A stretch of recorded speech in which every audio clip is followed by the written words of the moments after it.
Maħbuba minn kulħadd, rispettata, mara ta' talenti kbar, professjonali. Fuq il-palk il-karattru, nara l-karattru x'inhu, x'qed jgħid, x'irid, fejn qed imur u daqshekk ninsa lili nnifsi kompletament. Mietet fl-età ta' 74 sena l-attriċi u preżentatriċi Monika Attard, personalità li jisimha jibqa' sinonimu mar-radju u mat-teatru. Bil-ħidma tagħha fix-xandir tibda fl-1975 meta kienet ittella programmi fuq Rediffusion.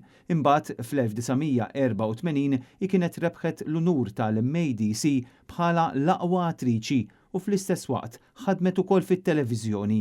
It-tnej nħogos nagħmilhom. Pero fuq il-palk hemm iktar sodisfazzjon. Monika Attard li kienet ta' żewġ titfal ħadmet mill-bidu ta' Radio 101 u Net Television għal snin sħaħ bi programmi diversi u informattivi.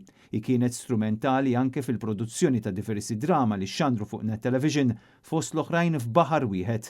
Fuq ir-radju, il-vuċi ta' Monika Attard se tibqa' sinonima ma' programmi li kienet ittella ma' George Micallef u Hector Bruno, kif ukoll Marċu Bandalori ma' Joe Ketkuti u anke l-programm popolari Mużajk.